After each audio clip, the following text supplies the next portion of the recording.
Hi there, and welcome to Six Figure Storyteller.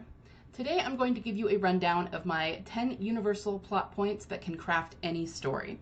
These plot points are basic story structure, but they also pull in transformational human psychology, meaning the psychological and spiritual elements. And I have been using these 10 plot points for 15 plus years to craft every story that I create. So I'm going to give you a rundown of them and how to use them, and let's just dive right in, shall we? And if you're interested in more fiction writing tips, especially using human psychology, subconscious creativity, and elements of spirituality to write highly emotional stories that your readers will absolutely fall in love with, be sure to give me a follow and hit that notification bell. All right, so first of all, we have the world before. This is the status quo, the world before your story, where the protagonist is before the conflict or inciting incident takes place.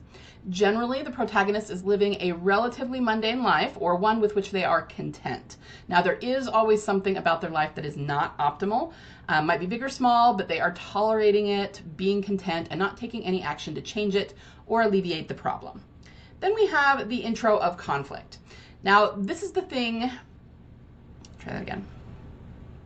The thing that will end up being the central conflict of the story comes into the protagonist's sphere of awareness.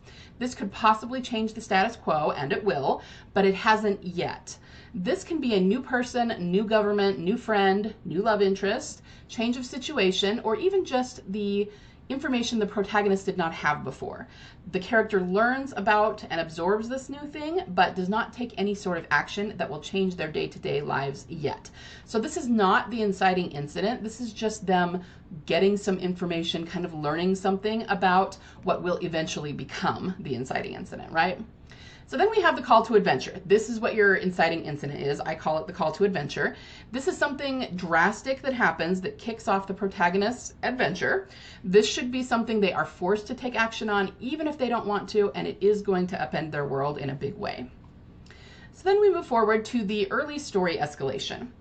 Things get harder. The protagonist feels immense pressure of things that are acting upon him or her. They are reacting to these things. They are often running, hiding, barely surviving, barely keeping their heads above water in some way. And the things acting upon them and putting pressure upon them are outside their control. And very often the protagonist does not even understand why these things are happening, just that they are, okay? So they don't have a handle on the situation at all. Then we go to the turning point. Now the turning point is right around the center of the story, the midpoint of the story, and it's a major pivot for the character. The characters at this point, they're not necessarily running anymore. They have time to catch their breath and figure out what's going on. They often get information about why this has happened to them and how to fix it. Most importantly, the character moves from reaction to action. Instead of just allowing things to act upon them, they formulate a plan to push forward proactively in order to get what they want or achieve their story goals.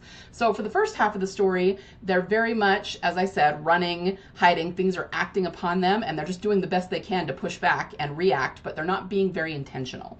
Here, that changes. They hatch a plan. They actually very intentionally and preemptively go after their story goals, right? So major pivot from reaction to action. That's very important.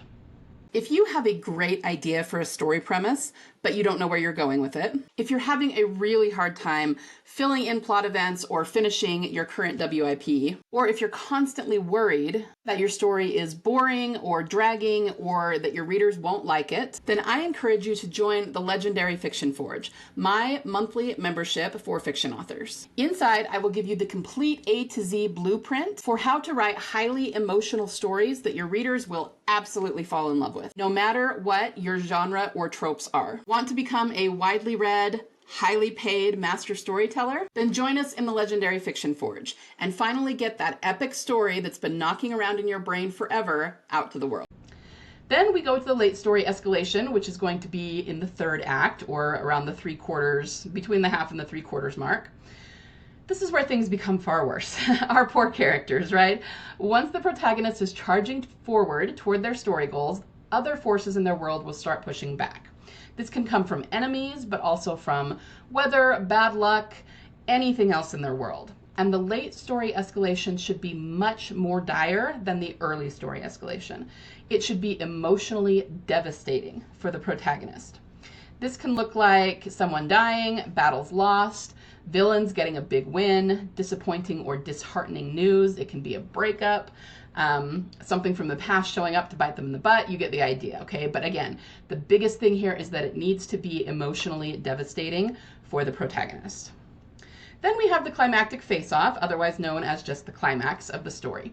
Here, the protagonist must come face-to-face with their main nemesis or antagonist or villain in some way. Now, this can be literal, it can be figurative, it can be both, but it must have a transformative effect on both the story and the character, okay? This is a point of no return for your protagonist's development. They're not going to be able to go back after this. Now, within the climactic moment, we actually have the next 2 points, the uber despair and the aha moment. The uber despair is something that happens during the climactic scene. The protagonist either doesn't think they will triumph, so they think the villain's going to win, or else has immense despair over something that happens in the scene. This is their dark night of the soul. But then they eventually get the aha moment. Just when all hope seems lost, the protagonist realizes that they actually can triumph, or perhaps realizes how they're going to win. Very often this is something within themselves, or something that was set up earlier in the story. Remember, no deus ex machina, no miraculously being saved from without, okay? It has to come either from themselves, from their own experience and intelligence, or it has to be something you have already set up earlier in the story. Once this realization comes, the protagonist takes action on it and more than likely overcomes. So the resolution then is how things are at the end of the story, how the main conflict in your story, or this installment of it, if it's a series, resolves, following action. The protagonist should have gained something that makes their lives more optimal than their lives were in the world before. So the world before was that first plot point, remember? It was their status quo, but there was something that was suboptimal about their lives there. Theoretically, and of course it's going to depend on whether you're writing a series or not, but theoretically some part of that should have been resolved at this point. But whatever they have gained has come at the cost of deep growth, wisdom, and perhaps suffering. Still, the protagonist is wiser, stronger, and better for it, and cannot go back to the person they used to be at the beginning of the story. Now, this is just a skeletal structure. Clearly, you have to fill in all the details. And depending on what kind of story you are telling, you're going to have to tailor this a little bit. You know, if you're writing a tragedy, if you're writing a romance, if you're writing an adventure, you know, the genre, the tropes you're using, and the type of ending you're going for are all going to change what this looks like in your story. But at the end of the day, you can always use this as story structure, just tailoring it to your own story, and it will always keep you on track. It'll keep your story from going off the rails. It's going to hit all of the psychological points of a story that readers subconsciously are looking for. Following the story structure keeps the action rising the way that we want it to. It keeps the emotion high, and it does pull the reader through the story so that they aren't bored. So I am going to go ahead and challenge you to look at these 10 plot points for your current work in progress. Do you have them all? Do you need to find more of them? I don't know, but you can use these to craft any story, no matter the genre, no matter the tropes, no matter the length, no matter the age range you're going for in readers. This is universal story structure.